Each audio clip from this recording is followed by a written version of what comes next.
Ito ang pinakamahalaga sa akin, Reno. Napakamura lang nito. Isa siyang Swatch. Si Homer Si Simpson Homer siya. to Nung binigay sa akin yan, pre, umiyak talaga ako. Talaga. Umiyak talaga ako. What's up guys? This is Constantine and welcome to another episode of The Meetup, where we talk about life in Thai pieces. So here with us is actually ito taon to, nag-message sa akin to, asking me kung pwede siya mag-guest dito sa sa The Meetup. So sabi niya kasi kailangan niya para additional followers. So natin siya. Tutulungan natin siya para masumikat pa. So without further ado, we have here Mr. Ninong Rai. Thank you. Salamat. Hoy, perfume treats yan, ha? Salamat po sa pag-guest sa akin dito kasi Wala naman. Kailangan ko ng pampasahod sa na area. Kaya maraming salamat. Wala yun. Pwede yan. alam ko matagal mo na akong kinukulit dito na mag-guest dito sa sa The Meetup So binigyan na kita ng hindi mo unang episode to. Lahat naman nakakakilala na siguro kay Ninong Rai. Pag-uusapan natin ngayon kasi sa mga vlogs ni Ninong Rai, of course, nandiyan yung mga pagkain. Lagi naman may pagkain, di ba? Since Ninong Rai is an influencer pagdating sa mga food. Pero right now, we're gonna take a look at yung different side ni Ninong Rai, which is Nakaubad? Hindi, wag muna yan. Sa huli na yan. So kung gusto nyo mapanood si Ninong Rai nakaubad, magstay kayo hanggang sa huli ng video.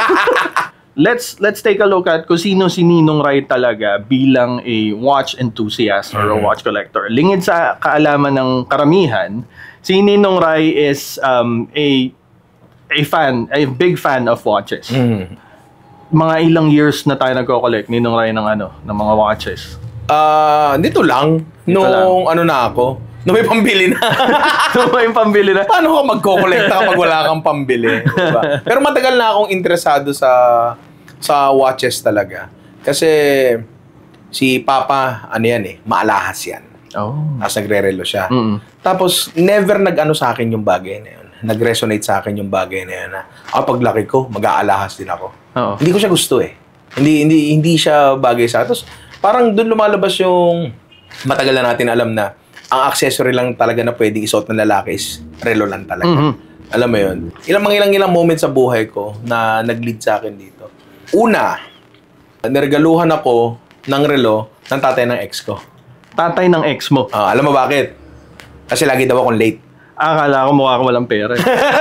Isa yon. Well, college pa ako nun. Tapos niregaluhan niya ako ng relo kasi lagi nga daw akong late. Well, totoo.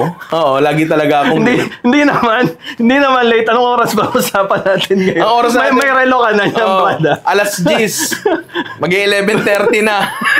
may relo na siya niyan. So, paano pa ko wala? Hindi po naayos yun. Pero syempre, even before that, meron na akong mangilan-ngilan dati. Mga relong pambata. Relong pambata? Hindi, yung maibili ka lang ng magulang mo. Okay. Maisuot mo lang. Pero kala ko yung nabutan ng benten na ginagano. Hindi.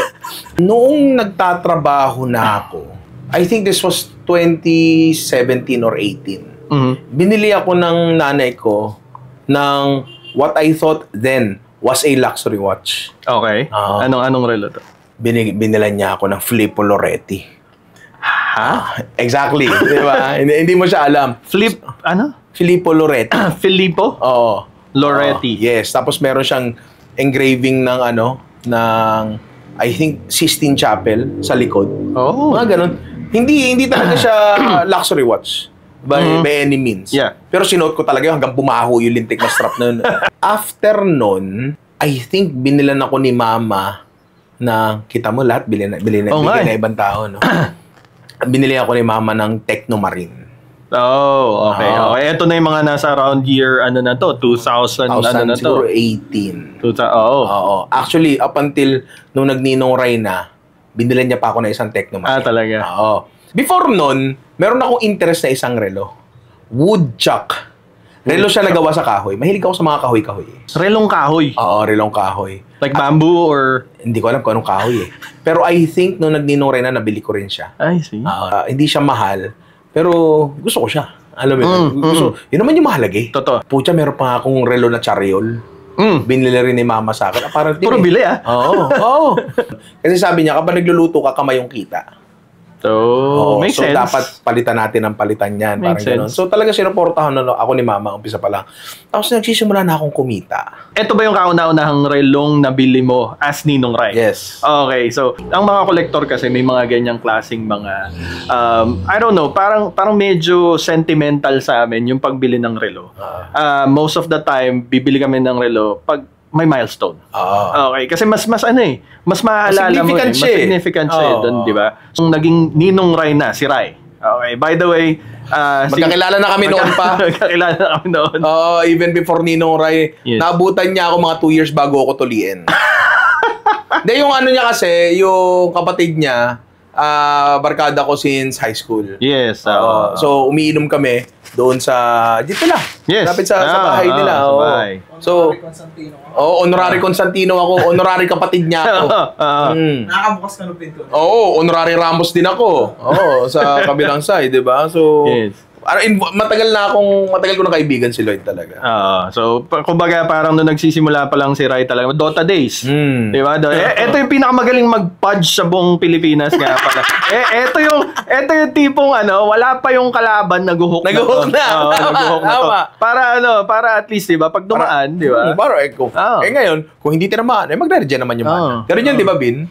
Pag hindi mo tinamaan ako, magre-regen naman yung mana kung may kalaban doon, di nakagang tayo. Mindset lang. Problema nagre-regen ng mana. Nagre-regen ng mana. Tama ka doon. Totoo. Kaya hirap na hirap yung carry namin Pero hindi. Anyway, talaga, those were the Dota days. Yes. So, sobrang saya nun. Magsisimula kami anong oras? 9. Ang pinakagusto ko talaga doon pag nagdo-Dota kami, hindi lang yung Dota. Biruin mo, bago kami mag-Dota or kalagitnaan ng Dota, pupunta ko kusina ito, magluluto to. Kung ano man yun, nasa ref. Ganun talaga. Kung ano man yan. Kasi wala rin akong pambili ingredients yun Anyway, so those were the Dota days. And then, ayun, mabalik tayo dun sa usapan. Unang relo na binili ni Ninong Rai. Kasi Ninong Rai na talaga to. Unang relo. Mabango ba yan? Mabango to. May asin-asin pa to, pre. Legit, may asin-asin pa sa strap yan. Uy, automatic? Hindi. Bakit mo inaalog? Yun na nga Sabi ko, hindi ko magalaw. Ngayon ko lang na-realize na hindi ko alam kung quartz to automatic. Tapos inalog ko, walang tumutunog. Ano ba to? TW steel ba to? TW steel yan, pare. Ito yung go-to ng pag ikaw nag-G-Shock ka, syempre sanay ka sa mga malalaki, di ba? Mga 44, 45 millimeter na Ngayon, yung susunod na medyo high-end sa mga ganitong kalalaking relo is TW steel. Kasi pag bago ka nagre-relo, personally gusto ko malalaki nung bago kong nagre-relo kasi mas kita Pero habang tumatagal ka dito, mas gusto mo na understated siya.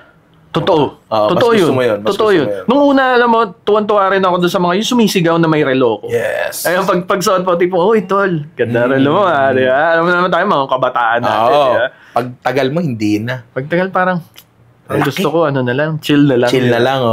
Parang ganon. Kasi parang ang datino kapag malaki relo mo, ikaw yung sinusuot ng relo May ganon Makes sense. May ganon siya, di ba? Dapat parang ina-accessorize na yung personality mo. Not the other way around. Maganda yun. I mean, kasi siguro that's also somehow yung reason ko kung bakit mas gusto ko ngayon yung medyo toned down na mas maliit, mas hindi ganong sumisigaw na relo. Trigger warning, sige. I'm not a fan of Rolex. Okay, I'm not a fan of Rolex. Not because hindi ko gustong Rolex. Di ba? Kasi para sa akin ang Rolex. May kwento ko dyan. Para sa akin ang Rolex kasi, when I buy a Rolex, kumbaga, sabi ko sa sarili ko, pag ako bumili ng Rolex, nandun na ako.